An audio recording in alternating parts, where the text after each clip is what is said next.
जादू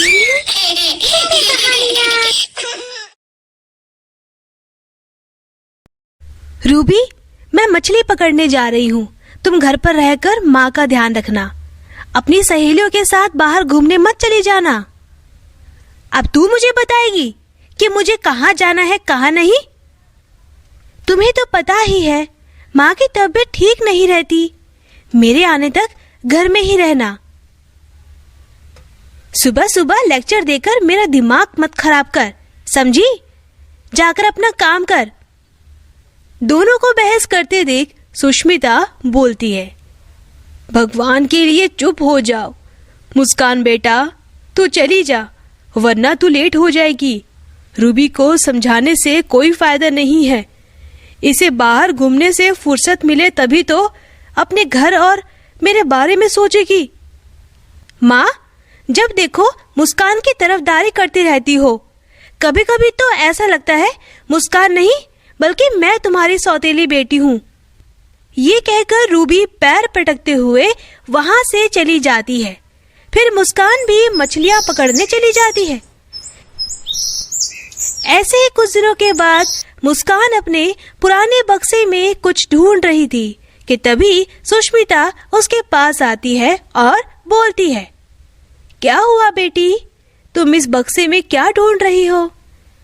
माँ, दरअसल मुझे कल अपनी सहेली शिखा के जन्मदिन पार्टी में जाना है, इसीलिए पहनने के लिए कोई अच्छी सी ड्रेस ढूंढ रही हूँ। लेकिन इसमें कोई नई ड्रेस नहीं है, सारे पुराने कपड़े पड़े हैं। कोई बात नहीं बेटी, मेरे पास एक सुंदर सी गुलाबी रंग की साड़ी है, तुम पार्टी में उसे पहनकर चली जाना। ठीक है माँ, लेकिन साड़ी पहनने में आप मेरी मदद करना, क्योंकि मुझे साड़ी पहननी नहीं आती। अच्छा ठीक है, अब खाना खाकर सो जाना, सुबह से काम करते करते बहुत थक गई होगी। दूर खड़ी रूबी सब देख रही थी और उसे बहुत जलन होने लगी। मेरी माँ होकर इस मुस्कान के ऊपर कुछ ज्यादा ही लाड़ प्यार दिखा रही है। मैं भी देखती हूँ कैसे ये माँ की साड़ी पहनकर बर्थडे पार्टी में जाएगी। जब रात को मुस्कान सो रही थी तभी रूबी वहां आकर गुलाबी साड़ी को जला देती है। लेकिन देखते ही देखते वो आग पूरे कमरे में फैल गई और मुस्कान की आंखें भी खुल जाती है। अरे अरे, ये मेरे कमरे में आग कैसे लग गई? अब मैं क्या करूं? मुझे कैसे भी करके इस कमरे से बाहर निकालना होगा। माँ! मुस्कान वहां से भागने लगी, लेकिन तभी आग की लपटें उसके कपड़ों में लग गई और वो बुरी तरह जल गई। ये देख रूबी मन ही मन बहुत खुश हुई। तभी सुष्मिता कहती है, मुस्कान बेटा, मैं सब ठीक कर दूंगी। मैं तेरे पूरे शरीर में जड़ी बूटी का लेप लगा देती हूँ बेटा। माँ, बहुत जलन हो रही है। मेरा चेहरा पूरी तरह से जल गया माँ।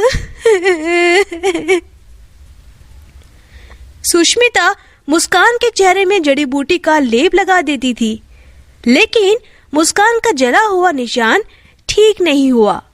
लेकिन मुस्कान अब अपना चेहरा ढककर रखती थी।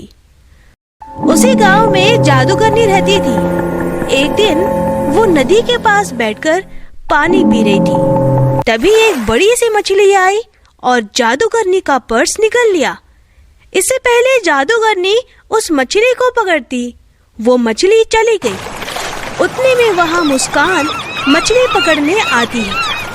जैसे ही मुस्कान ने उस नदी में अपना जाल डाला, उसके जाल में वही मछली फंस गई जिसने उस जादूगरनी का पर्स निकाल लिया था। मुस्कान इतनी बड़ी मछली को देखकर बहुत खुश होती है। ये मछली तो बहुत बड़ी है, इसे बेचकर तो बहुत पैसे मिलेंगे। फिर मुस्कान मछली लेकर घर आई। तब मुस्कान को ख्याल आया, अरे हाँ, माँ बीमार होकर बहुत कमजोर हो गई है। क्यों ना मैं इस मछली का आधा हिस्सा काटकर माँ के लिए फिश करी बनाऊं। मुस्कान उस मछली को 2 हिस्सों में काटने लगी, लेकिन जैसे ही उसने मछली को काटा, उसके पेट के अंदर चमचमाता हुआ पर्स देखकर वो हैरान हो जाती है। अरे, मछली के पेट में ये पर्स कहाँ से आया? जब पर्स खोलकर देखा तो उसमें 3 अलग अलग कलर की लिपस्टिक थी। अरे वाह, तीनों लिपस्टिक तो बहुत ही अच्छी लग रही है। फिर देखते ही देखते उस लिपस्टिक में से 3 सुंदर परियां बाहर आती है। हमें आजाद करने के लिए तुम्हारा बहुत बहुत शुक्रिया। ये लिपस्टिक हमारा घर है। एक दुष्ट जादूगरनी ने हमें कैद करके रखा था, लेकिन अब ये तीनों लिपस्टिक तुम्हारे पास है। इसलिए अब से हम तुम्हारा हर हुक्म मानेंगे। बताओ, तुम्हें क्या चाहिए? नहीं नहीं, मुझे कुछ नहीं चाहिए। आप तीनों परियां जहां जाना चाहे जा सकती हैं। मुस्कान की बातों से तीनों परियां बहुत खुश हुई और बोली, मुस्कान, तुम बहुत ही अच्छी लड़की हो, इसीलिए हम तीनों परियां मिलकर तुम्हें कुछ देना चाहती हैं। इतना बोलकर परियां अपनी जादुई शक्तियों से मुस्कान का झुलसा हुआ चेहरा ठीक कर देती हैं। फिर उतने में रूबी वहां आती है। रूबी मुस्कान का चेहरा और 3 परियों को देखकर हैरान हो जाती है। थोड़ी देर तक उसे कुछ भी समझ में नहीं आता। फिर वो मुस्कान से पूछती है, अरे मुस्कान, तुम्हारा चेहरा ठीक कैसे हो गया? और ये 3 परियां, ये सब क्या चल रहा है? रूबी, मेरी बहन, इन 3 परियों ने मेरी मदद की और मेरा चेहरा पहले जैसा हो गया है। फिर मुस्कान रूबी को सारी बात बता देती है। परी जी, मुझे भी खूबसूरत बनना है। मुझे अपने जादू से खूबसूरत बना दो।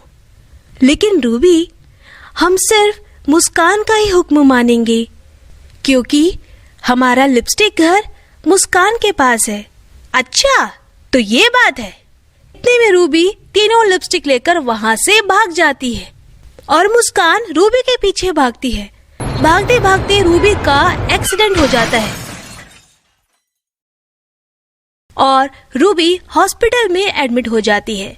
फिर डॉक्टर सुष्मिता से कहते हैं, हमें रूबी का एक पैर काटना पड़ेगा। ये सुनकर रूबी बहुत रोती है और मुस्कान से माफी मांगती है। फिर मुस्कान उन 3 परियों से अपनी बहन के लिए मदद मांगती है और जब रूबी घर आती है तो तीनों परियां अपनी जादुई शक्तियों की मदद से रूबी का पैर ठीक कर देते हैं और वो पहले जैसी हो जाती है। फिर तीनों परियां वहां से गायब हो जाती है और फिर रूबी मुस्कान के साथ हंसी खुशी रहने लगती है। तो दोस्तों, अगर आपको हमारी कहानी पसंद आई हो तो इसे लाइक करना और शेयर करना और हमारे चैनल को सब्सक्राइब करना मत भूलना।